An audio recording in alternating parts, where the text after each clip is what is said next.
Hey guys, Dantics here. The Expanse Osiris Reborn's beta is out, and with it, we have access to the entire skill tree for our character, as well as one for our companion and twin, Jay. So in this video, I want to run through every skill and their application, as well as go through some ideas for potential builds, which includes your twin skill tree and what I know of items, gear, and gameplay.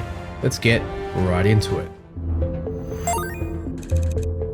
So regardless to how you start and how you build your first character, you're going to have access to 4 skill trees that you can invest in as you see fit, and your companions are going to have 3. You have Shooter, Gadget, Survivalist, and Leader, and your companions have Shooter, Gadgets, and Survivalist. They don't have a leadership tree because you're the leader. Now, all of the nodes within them are different from you and all your companions. Your companions all have unique ones, and you have unique ones as well. For example, the capstone of the shooter tree is kill streak for you, which modifies your crit damage. Whereas for Jay, it is about increasing his engaged damage if the enemy has been shot by you in less than 5 seconds prior. So there's a really good combination with you in the leadership tree and Jay within the shooter tree, which I'll go through soon. Now, when it comes to the actual trees themselves, you need to invest 5 points in the top tier in order to access the next tier. Then you need to invest 4 points overall extra to unlock the capstone. So 9 points overall in a tree to unlock its capstone. So there are 4 capstones across the 4 trees. You don't need to get these capstones. You can invest in all these other trees as you see fit. The only restriction is you need to, for example, get the top skill in order to access the next row. And you can see by these lines here that some have restrictions. For example, you need to get 1 point into improved health before you can get access to nimble target. Now, your level progress is shared across your entire crew. So if the crew level is 5, everyone is level 5. It seems as of right now, you get a combat point, a skill point for one of your skill trees here every time you level up. So I'm thinking the max level is probably 20 or 30, and that means it will be 21 points to assign or 31 points to assign. I'm not sure, but I'm going to function, at least when we are theory crafting, on the idea that we'll have 21 points to spend. If we get more, that's just gravy. Now, across here is your social skills. They have their own skill tree, but we're not going to run through them today. And you also have your own personal skill, which is based on which background you choose, either Earther, Martian, or Belter, and that will just impact your exploration / social skills. Each companion has their own personal passive, and that will influence if you want to bring them with you or not, and they'll have their own exploration / social skills that you can't change. However, in character creation, you can pick which exploration / social skills that you want. Now, let's go through the skill trees, and after we'll go through some potential builds. First is your shooter tree, and it starts with increased damage, which is 15% weapon damage. Just for 1 point, 15% weapon damage, that's very good. And you'll notice that each starting skill within all the trees is very potent, like 115% more armor. You have 30% more companion weapon damage when they're engaged. I'll go through that later. So it might actually be beneficial putting 1 point into each of these trees first before you continue on, but that's completely up to you. The next skill is Rapid Fire, 25% to rate of fire with non-automatic weapons. There are non-automatic weapons within all the tiers of weapons that we have, except I believe submachine guns, though I haven't played enough to know that for sure. Then we have increased ammunition, 45% increase to your maximum ammo. Then we have marksmanship, which is a 20% weapon accuracy increase. Now, which one you want to choose, if you need to choose one, is based on what kind of weapons you want to be specializing in. If you're going further in the shooter tree, you'll notice that down here, you get a 35% increase to all the different types of weapons. You have assault rifles, sniper rifles, shotguns, submachine guns, and pistols. If you want to specialize in the weapon type and you don't know what to choose, you probably want to go assault rifles. There's a large variety of them with different ranges, different fire rates, damage types, and everything like that. They're the all-rounder weapon, usually medium range. Extreme long range are your sniper rifles. They're very accurate, low clip size, high damage, not so good up close. Complete opposite to shotguns, which are very good up close, very high damage, lots of blood, and aren't so good at range because they're damage spreads over pellets. I haven't seen slug versions yet. There might be slug versions. We'll just have to wait and see. Then you have your lighter, smaller weapons. You have your submachine guns, which do a lot of damage up close and into medium range, so that close medium range area. And we have our pistols, which are better medium to long range because they actually function kind of like snipers. They do very high amounts of crit damage when you get headshots or target specific points that are vulnerable to enemies, like their oxygen tanks. So there are 5 varieties of weapons to choose from, which might determine what you go for up here. What if you could play games on a portable 174-inch screen anywhere you go? In your comfy couch, laying on your bed, anywhere. You can with these Viture Beast XR glasses. It's insane. You don't need a TV or a monitor. You just plug these glasses in and they get powered from the device and you're good to go.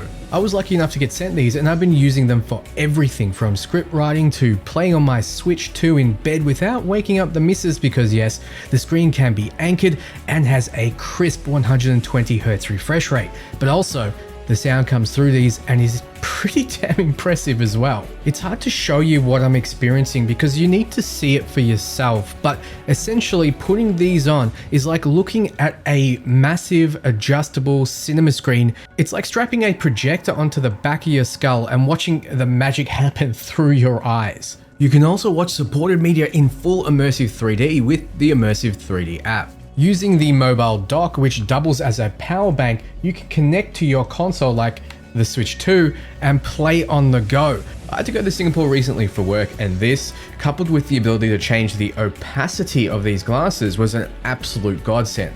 The Beast XR glasses are now fully available from Best Buy and Amazon in the USA, or use my code Dantics anywhere in the world for 10% off if you follow the link below. Then moving down, we have guns blazing, 30% weapon damage while a deployable ability is active. Now your abilities are actually your gadgets. So you can have 3 gadgets equipped at any time. This is a frag grenade, which counts, as you can see here, as an area ability. This is your incendiary rounds, which counts as a projectile and control ability. And then we have the armor piercing wrist cannon, which counts as a projectile. We also have tactical scanner, which counts as prolonged, and you can kind of see how they each have their own tags. So when we go into our skill tree, we'll see that a few of these have tags on them. For example, we have timed abilities, we have controlled abilities, and we have defensive abilities all in this tree. So if you know what kind of gadgets you want to go, this will help you specialize even further. So guns blazing is a huge amount of damage increase if you use deployables like turrets and drones. So if you're a turrets and drone guy, this is going to be a build coming up. Then we have attack of opportunity, 50% more to weapon damage while a timed ability is active, and 50% is a lot better than 30, but timed abilities obviously aren't going to be out as long as your drones and your turrets. So that's why it's such a huge amount of increase. But if you like timed abilities, that's where you go. Critical damage just gives you 35% weapon critical damage modifier. So if you're going for those crits, those headshots on regular enemies, or you know, your oxygen tanks and stuff on the heavily armored enemies, this will be the place to go. There is a crit damage build if you want to go down that path, and obviously your capstone focuses around crits as well. Then we have exploit vulnerability, 104.9% to weapon critical damage modifier against controlled targets. So if you like using control gadgets, you definitely want to pick this up. That's a huge damage increase, but I'm not sure why it's 104.9%. That's a bit of an arbitrary number. Let's go to defensive fire. If you like defensive abilities, this gives you 40% weapon accuracy, so something to pick up. Now, when you invest 5 points in this tier here, you're going to unlock the next tier down. So you can choose to specialize in weapons. I would choose 2 because you can have 2 weapons with you and you can swap between them. So a good choice might be to go a sniper rifle and a shotgun, and go with rapid fire because these are non-automatic weapons. Usually, I'm sure there are automatic versions somewhere. Then we'll move down, we'll go to cheap materials, minus 25% weapon upgrade costs. Now, when you upgrade a weapon, it has its own kind of pseudo skill tree. So you upgrade to rank 1 and you'll get between 1 and 3 choices on the skill tree similar to this. So you'll get like a one choice here, and then the next tier down, you get a few choices and so forth. So weapons, gear, everything has a skill tree. So actually upgrading things could be good. I just don't see the value investing a whole point just for minus 25%. And that's not really going to help you in combat. So it remains to be seen how useful these cheap material upgrades are, and there are a few of them across the different trees, but you'll just have to see if you need help upgrading. Then we have close quarters combat, which is really good for shotguns, 50% close range weapon damage. That is huge, especially when shotguns themselves are so damn powerful up close. I'm not sure why this wasn't put underneath the shotgun, not that you need to put a point into sniper rifles to actually get this, seeing as you can see here that there's a solid line going horizontally, meaning that if you put a point in any of this row here, you'll be able to access any of this row here. Moving on, we got vantage point, 25% weapon accuracy, and 40% to critical damage when firing from cover. You're almost always going to be firing from cover unless you go a very close range shotgunner build, which takes a few points into Survivalist to make it so you can actually stay out of cover. Unless you're that, this is going to be good for every other build. Then we have sharpshooter, 50% long range weapon damage. It's also massive. So if you've gone sniper rifles or pistols, this is something you 100% pick up. Then we have recoil control, negates the burst fire penalty, adding 5% accuracy for each consecutive round fired in a burst. There are burst fire submachine guns from what I saw, and burst assault rifles. And this almost, I think, completely negates the penalty, because I think the penalty is actually 5% per round fired. So this just makes it so you have no accuracy penalty at all. You can just keep burst firing. I'm sure this looks average on paper, but it's going to be deceptively good. Then we have kill streak, the capstone.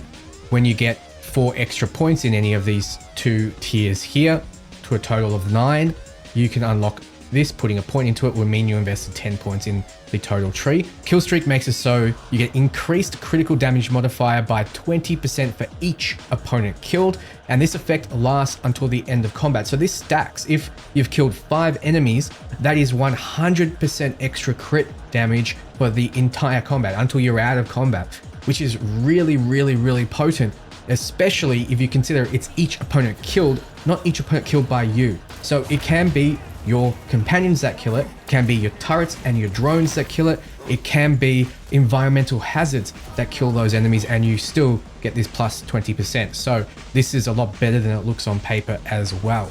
So moving on, let's hit the gadget tree. Efficient cooldowns, 10% to ability cooldowns, and that doesn't seem like much, just 10% less to the ability cooldowns. It's almost like, you know, you're going to have something up 1/10 quicker. But you have to keep in mind that this is percentage based. So if it's a huge cooldown, it's going to be 10% of that huge cooldown. Also keep in mind, you can only get to a maximum of 100% cooldown reduction before there is no cooldown. So with all the other skills that are coming up here, it makes sense that it's 10% because we're going to get more reduction very soon. Controlled termination, plus 45% damage against controlled targets. So yes, that does stack with exploit vulnerability, which you'll see coming up very soon, but that is a lot of extra damage if you use control gadgets. Then we have increased ability damage, which is just a flat plus 15 to ability damage. So ability damage is all of your gadget damage, which you'll have 3 of, so that's a lot of damage. Then we have lightweight, minus 10% to ability cooldowns when equipped with compact firearms. Now, compact firearms are usually your submachine guns and the pistols, though maybe some other weapon types will have that status to it. But unlike Mass Effect 2, which made it so your more skill-based classes only are restricted to lighter weapons, they make it so you're not restricted to lighter weapons as that kind of class, but you're rewarded for sticking to those kinds of weapons. That minus 10% to ability cooldowns is stacking with that minus 10% as well. So that's minus 20%. And now we're into the territory where you're actually able to use your gadgets very, very often. We drop down to the next tier, 28% area ability radius, which is quite big. If you're throwing out grenades or explosives, you're going to hit a lot more people, especially with what's coming up. Now, heavy ordnance plus 30% projectile ability critical damage modifier. Projectile is obviously a gadget type, like your incendiary rounds or your electric rounds. That will increase the critical damage modifier when you have those active, which is very, very potent. Then we have improved defenses, plus 15 to armor generated by defensive abilities. I'm not sure how good that is because we didn't get access to any defensive abilities, any defensive gadgets, but that could be your combat shield, which gives you more armor every time you use it. But I don't see survival as something you really need to focus on in this kind of game. Think of it this way. You can last longer in combat and try to survive, or you can kill things faster, reducing the total amount of damage coming your way.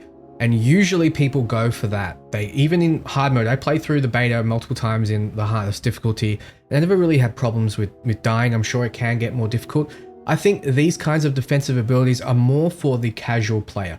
And if you're a casual player, I would recommend just having fun, picking whatever you want to pick, enjoying everything at your own pace. So these more casual focused abilities, letting you survive dying and able to resurrect yourself, self-resurrect, would be really good if there was a really hardcore difficulty level where you would die and that would be it. That'd be game over. You'd have to restart. But there isn't a hardcore mode in this game, and hard mode doesn't seem to be particularly hard if you're an experienced cover shooter veteran like you've played through Insanity difficulty on Mass Effect. So I don't think these are particularly good, especially since the actual increase isn't that high, but we'll just have to wait and see. Then we have deployable firing capacity. 35% deployable firing capacity just means that your deployables will fire for longer before they need to be reset. So your drones and your turrets. We have 20% to timed ability duration, and once again that's going to fit in here with attack of opportunity. So yes, there is some synergy. Then if you've got 5 points in this tier, you unlock the next, and you get area expansion. Every time an area ability is used, the radius is increased by 10%. This effect lasts until the end of combat and it stacks. So you're gonna be able to get your grenades up to nuclear bomb levels of potency, so to speak, because you don't need to hit a target with your ability for it to get that plus 10%. You just need to use it in combat. So you can sit behind cover and throw grenades at nothing until you get so many of these stacks that your grenades and your explosions are going to be so damn big that's going to cover the entire screen, unless there is a cap. But no cap is mentioned here, so I'm going to remain optimistic. Then we have high impact ordnance, plus 80% to projectile ability critical damage modifier. That is a lot. If you're getting crits, if you're aiming for headshots with your incendiary rounds, your electric rounds and so on, this is going to be real good. Then we have force recovery, once again using defensive abilities. In this case, regenerates 125 armor. I don't know how much that is, especially late game, because it's not percentage based. Maybe that's not a lot. We don't know how good this is. Maybe that's a lot. And it could be really good. We'll just have to wait and see. However, if we were to compare it to how much armor we have right now, right in the start of the beta, you can see that a basic subsystem gives you 600 armor. And this is right at the start of the game. So I honestly do not think that this is particularly good. We'll just have to wait and see. But like I said, I am very suspicious. I don't think that's the right word, but I'm not sold just yet on any abilities that revolve around survival. I didn't need them. I don't think you'll need them. Increased deployable damage. This increases deployable ability damage by 15%. So once again, like those turrets, like those drones. And then we have prolonged combo, 14% timed ability duration for each opponent neutralized. So if you keep neutralizing opponents, the timed ability's duration will just keep extending. So it might get to the point where in combat, you can keep a timed ability up almost the entire duration, which would be quite useful. Then we have ability charge. Every time an ability is used, its damage is increased by 28%, and this effect lasts until end of combat, and it stacks, so that is a lot of damage. If you just sit behind cover and spam your abilities, it's going to keep stacking and stacking and sticking. The longer a fight goes, the better someone who is invested in gadgets is. Yes, combat encounters might not go that long, but if they do, especially against maybe bosses or mini bosses, you're going to get more and more potent. Then we have cheap materials gadgets, minus 25% to gadget upgrade costs. Once again, I don't know how good that will be. I don't know how expensive upgrade costs will be in the beta. It wasn't too bad to upgrade things. Maybe this will be good for one point, but I really don't see it. Then we have quick start, minus 10% to ability cooldowns for each ability when it's first used in combat. So you can get that up to 30% to ability cooldowns for the entire combat if you use all three gadgets at the start of combat. That plus this makes it 50% to ability cooldowns. So you're going to be firing off your abilities much more often, and then they're going to get more and more potent, and the area range is going to get bigger and bigger. You can see how it all kind of escalates. So you can invest heavily into gadgets and find yourself quite potent. Now, if you've invested 9 in the tree, you unlock Kill Streak. It gives minus 1.5 seconds to current ability cooldowns for each opponent killed. So this is very good for short ability cooldowns, and they'll get shorter if you invest more in this tree because it's just flat 1.5 seconds. So if there's 1.5 seconds left, boom, you've got it up again if you kill an enemy, that is. But it's not percentage based. So something with a long cooldown, like a 40-second cooldown gadget, which I saw some were that long, this won't be as potent. But also keep in mind, as a standalone, it doesn't seem like it will be, but with everything else that escalates here, having something that rewards you for killing and having something that is not percentage based and is flat numbers based will actually be very good, because the percentage base works well together with it. If you do the math, because you're reducing cooldowns by 50%, which means these large cooldown gadgets are going to be from 40 to 20 seconds, and then taking 1.5 seconds off that is very good. Your 10-second stuff will go down to 5 seconds, and taking 1.5 seconds off that is very good, especially since there are a lot of enemies in this game that you can kill. You've seen a lot, there's swarms of people coming at you, so you're going to be getting a lot of kills, and this is just really going to escalate. And I think with everything invested into gadgets, you'll be able to fire off your gadgets almost instantly. When one goes on cooldown, another will come off cooldown. That's how I feel it will be if you've set yourself up right. Now we have the far less interesting tree, Survivalist. But this seems like, for 1 point, the most powerful skill you can get. You get plus 115% armor, so it more than doubles your armor, which is crazy for 1 point. That just seems absolutely insane. The rest aren't really as strong as this, because you do need to invest more points into this tree in order to unlock skills that are good. But for 1 point, it's no brainer. Just get it, because suddenly you're just going to be harder to kill. I think that's really all you need to invest. But if you want to go further, improved health plus 408 health. Now, we just saw before that you had 700 armor from one item, and that's very early game. I don't think 480 health is that good, especially since you get another 800 armor right now if I just put 1 point in here. And this, yes, if your armor is down, is going to make you a little bit more tanky, but the only reason you put points into here is if you want to go down these trees here.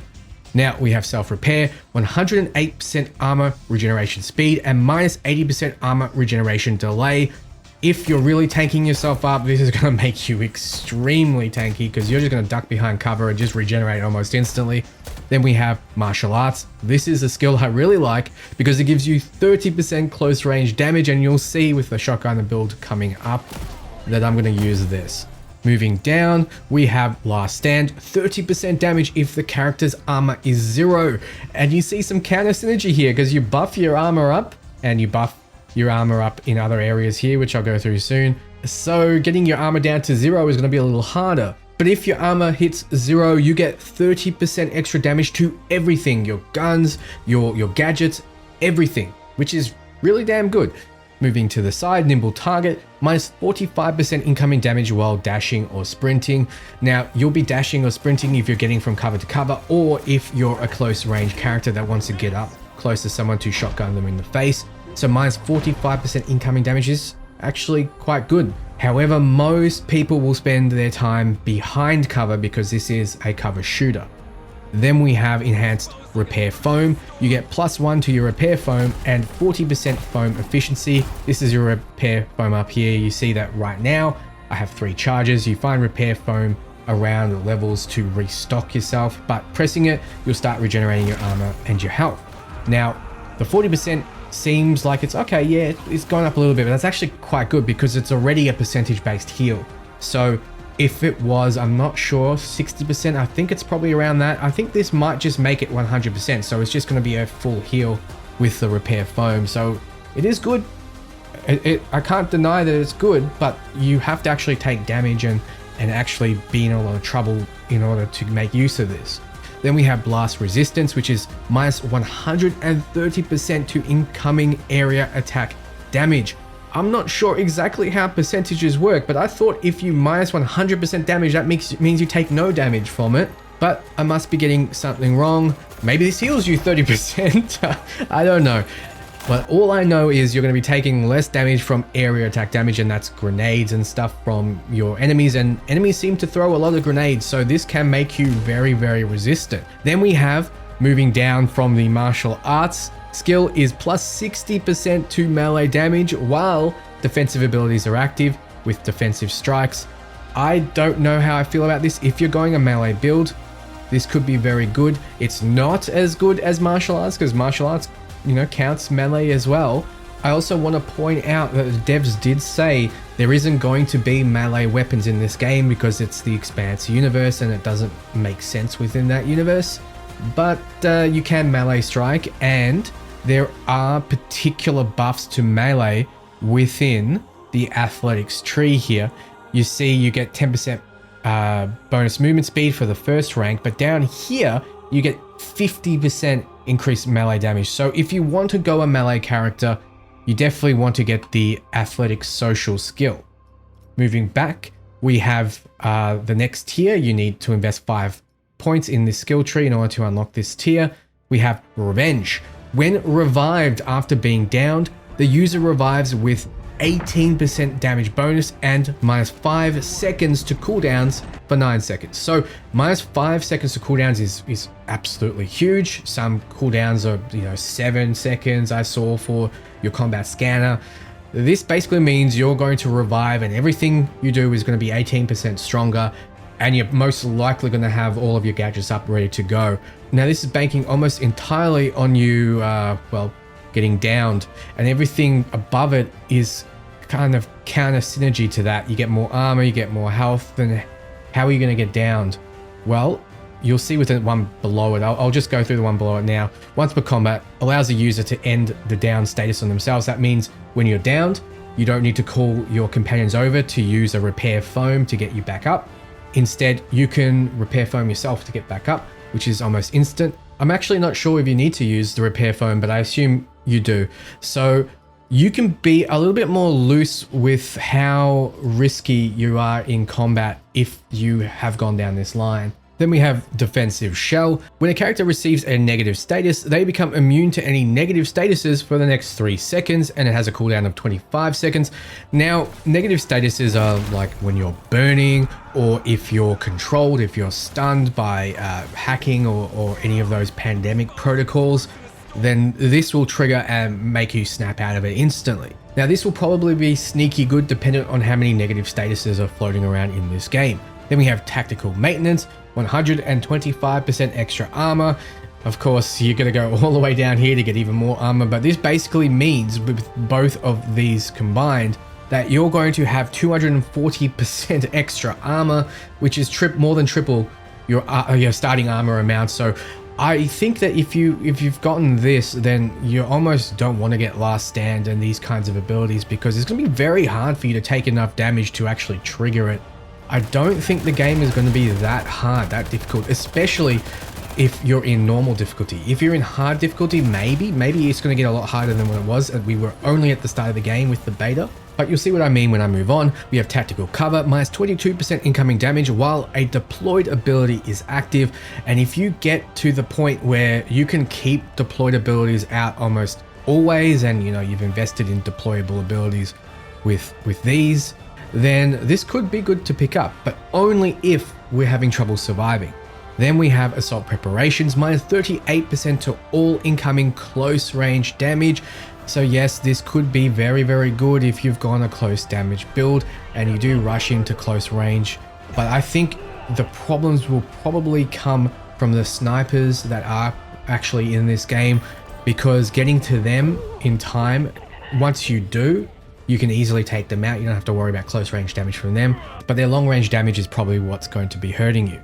Then we have Hunker Down, minus 35% to incoming damage while you're behind cover. This is probably going to be the most useful in terms of situationally taking less damage, because it is a cover shooter. You're most likely going to be in cover majority of the time.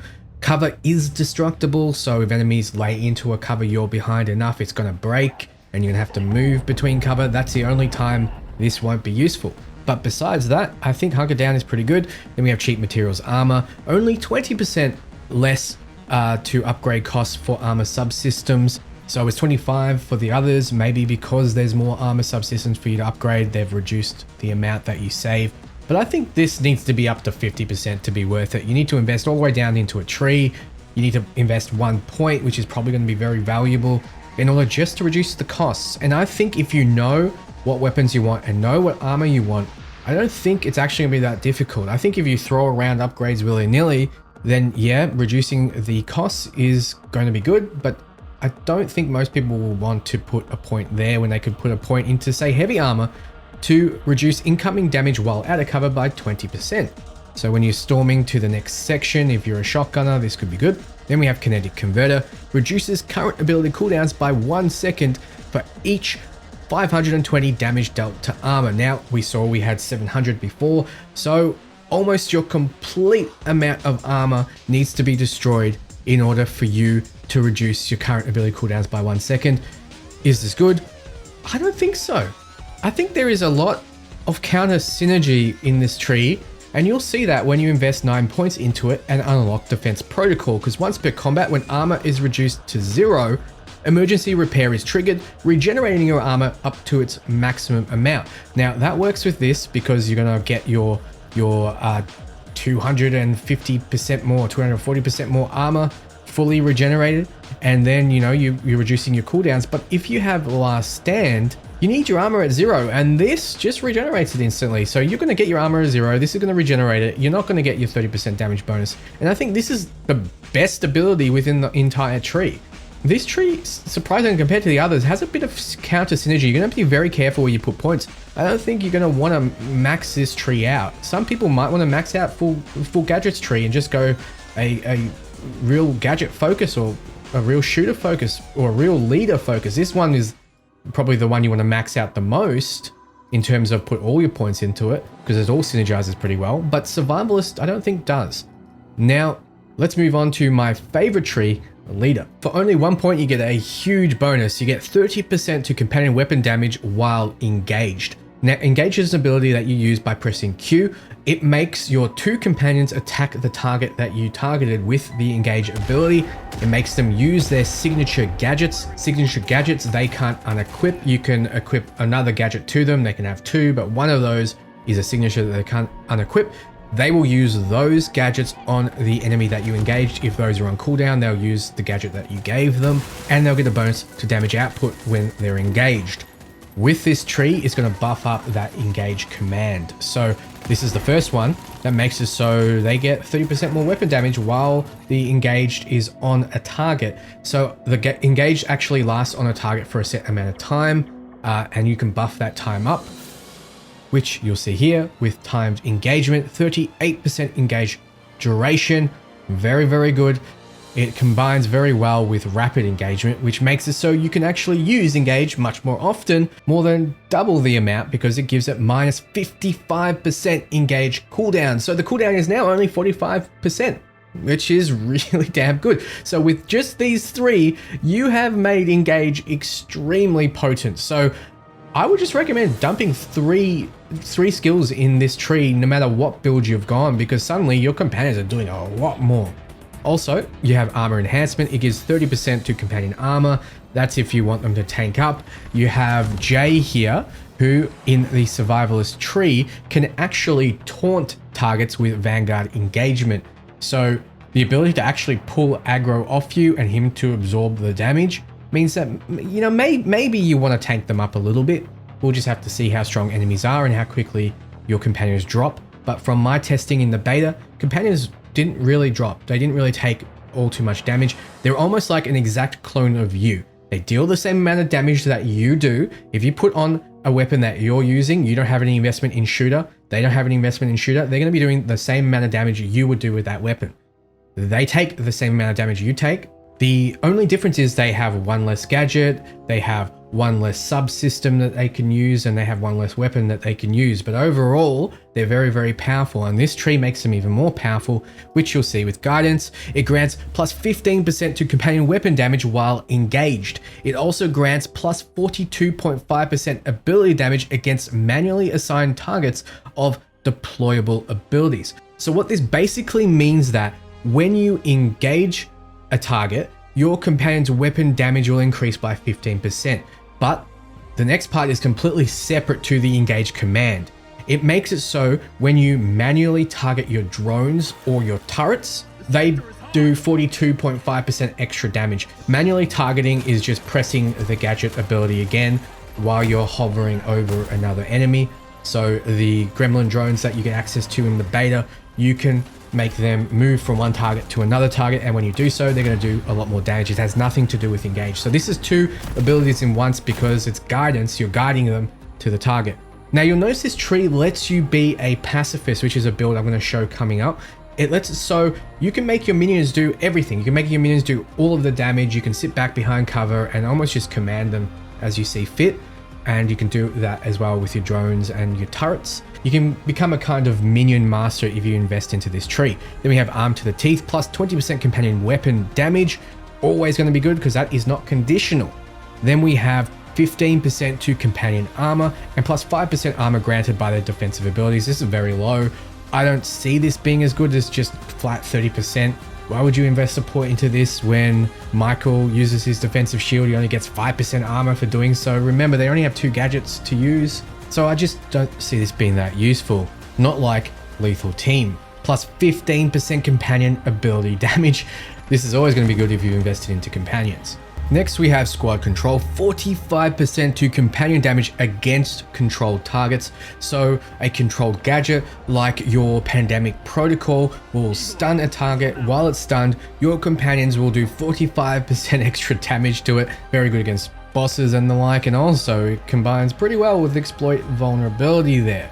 So if you've gone a pacifist and minion master and you use a lot of control gadgets to do so, I won't be doing that with the build. I'm going to go more drones and more turrets when I show you the build that I suggest, but you could also go more of a control focus and then make your squad just absolutely tear through everything. If you put 5 points into this tier, you unlock the next Giant Slayer. 82.5% to companion weapon damage against heavy opponents. These are usually your boss characters. They don't take any headshot damage from the front. They'll take extra damage from the back when you hit their like fuel tanks, for example, at least the one we fought. So 82.5% extra damage for your companions means that they're going to be able to take out the bosses for you, which is really, really, really good. Then we have Fire Team, plus 30% critical damage modifier for you. And then 20% companion accuracy. So you don't need to be a pacifist going down this route. You can still deal damage. We have Bodyguard, reduces incoming damage by minus 12% if there's a conscious companion within a 1,500 centimeter radius or 15 meter radius around the user, which basically means if you're in a radius of each other, all of you are going to take 12% less damage. And that's quite a lot considering it's everybody. Then we have Engage and Recharge, minus 45% to companion ability cooldowns while they are engaged, which is massive. That is huge considering you're going to have Engage up and off very often. This means you're going to be able to spam their abilities non-stop, which is really good. Teamwork, plus 64% to character damage while Engage is active. This is a huge amount of damage. This is like, what's the point of even going these other trees when you could just engage a target and then suddenly, you know, 64 extra damage for your gadgets and your guns is really good. It's really, really good. Yes, I know there are other talents in these that are very good, but this is amazing. Then we have Leader. Grants a stackable plus 10% companion weapon damage bonus for each engaged command given during the combat. So this keeps stacking forever until you get out of combat. And this just makes your teammates absolutely unstoppable. I mean, you're going to probably get this up to 100% every time because, you know, you're going to be spamming that engage. You know, the cooldown is going to be extremely low. They're going to be getting a ton of damage. What's the point of you even shooting at this point? Then we have Full Team, plus 8% companion ability and weapon damage while all members of the team are conscious. So keep them conscious with what was above it. And you're gonna do this. It seems like a low amount, 8% for companion weapon and ability damage, but it's for both, and it's for both companions, so it is quite good. Then we have All Out Assault, plus 25% ability damage while engaged. So this is for both companions. Obviously, they get 25% more damage with their abilities when you do something you're gonna do anyway. Then we have the Capstone. You unlock when you put 9 points total in this tree. Combat Training. Each companion gains plus 2 combat skill points. So when you put a point into this, they instantly just get plus 2 each, all of them, all your companions, even if you don't have them with you. So when you invest into their tree, you're going to have 2 more points to spend. Now, we have access to Jay's skill tree here. I'm just going to click through all of them. I'm not going to go through them all individually like I did with you, but he has a lot of interesting skills. Like he has this one coming up now, Vanguard Engagement. It lets him tank for you. It lets him, while engaged, this companion draws the enemy's attention to themselves. It says themselves because Jay can be either a man or a woman depending on what your character is, because he is your biological twin. Then we have over in the Gadgets tree, we have a change in tactics. It changes his exploit type to malfunction when it was originally precision. His exploit type is precision, and that makes it so you can target explosives that are at a distance with a precise shot or completely take out cover. But malfunction does something completely different. It targets electrical systems to overload and damage everything around it, and some other things in the environment. All of the exploits are context sensitive environmental attacks that each companion has access to. And if you want to learn more, you definitely should check out my companion video below.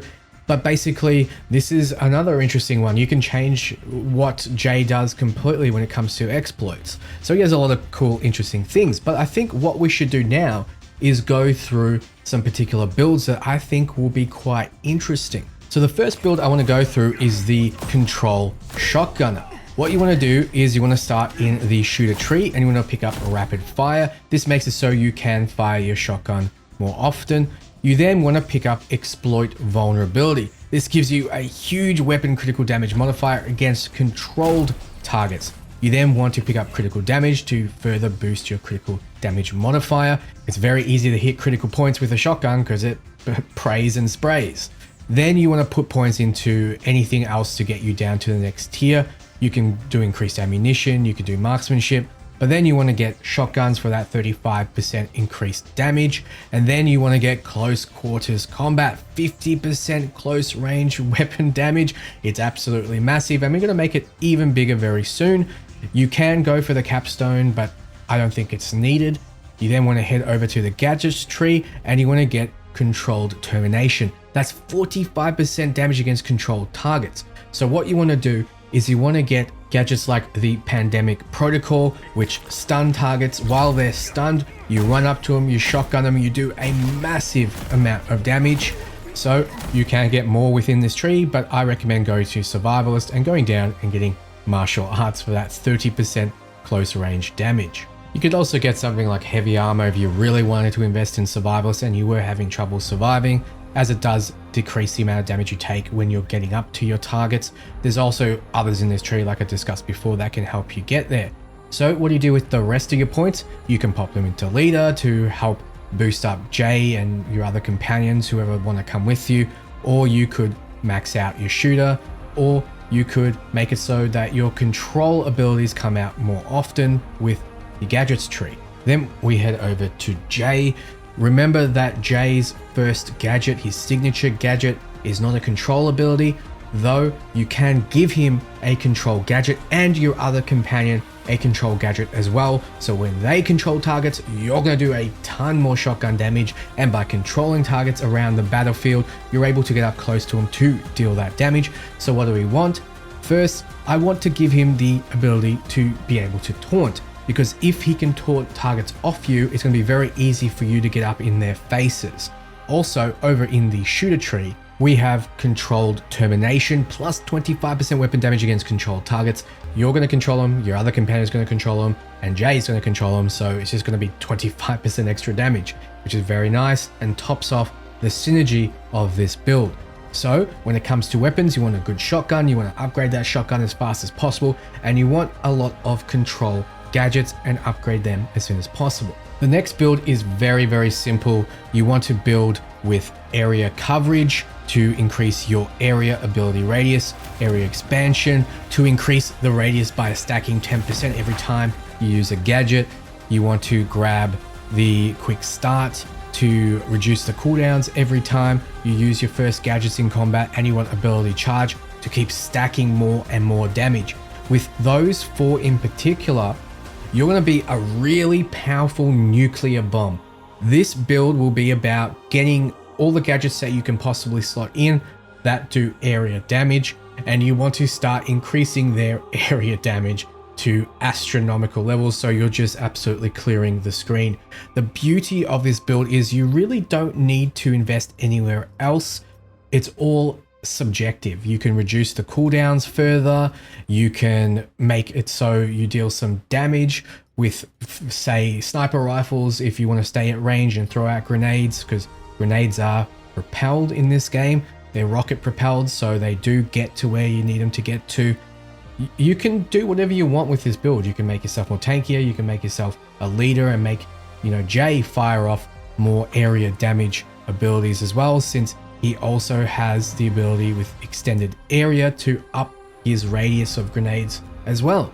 So very, very simple build, doesn't need much effort, just needs a few skills within gadgets to get working and for you to upgrade your gear to support this kind of build. Now the next build is very simple as well. It's all about your deployables. The first thing you want to get is Guns Blazing. 30% to weapon damage while a deployable ability is active. So your deployables are sending out your drones, putting down your turrets. You'll become like a combat engineer. You'll throw these out and they'll do a ton of damage. You'll do a ton of damage. Cooldowns will all be getting reduced because you want to get 15% more ability damage. You then want to pick up deployable firing capacity, which lets your deployables fire for longer.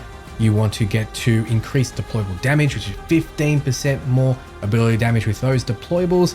You then want to get things like quick start and ability charge to further buff those up. And then you can get kill streak, because keep in mind, it's each opponent killed reduces the cooldowns of your gadgets, not opponents killed just by you.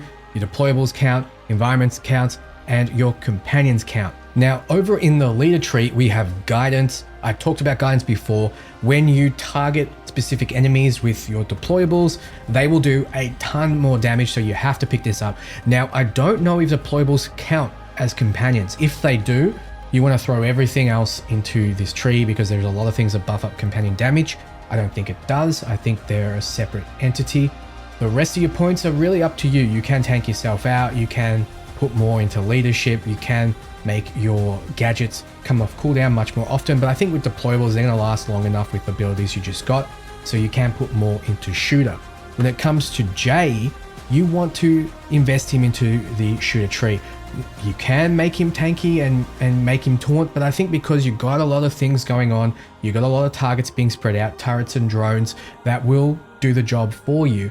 I think just throwing assault rifles, for example, onto him just so he does more damage is something you might want to look at. Now, keep in mind, this build is entirely reliant on what deployables you have, so you want to upgrade those first over your own weapons and your companions. There's seemingly a lot of builds you can make in this game, because we're not even going through all the weapons that can be upgraded or your subsystems and so forth that really would customize this even further. But forgive me, I'm going to make something similar to what I just made.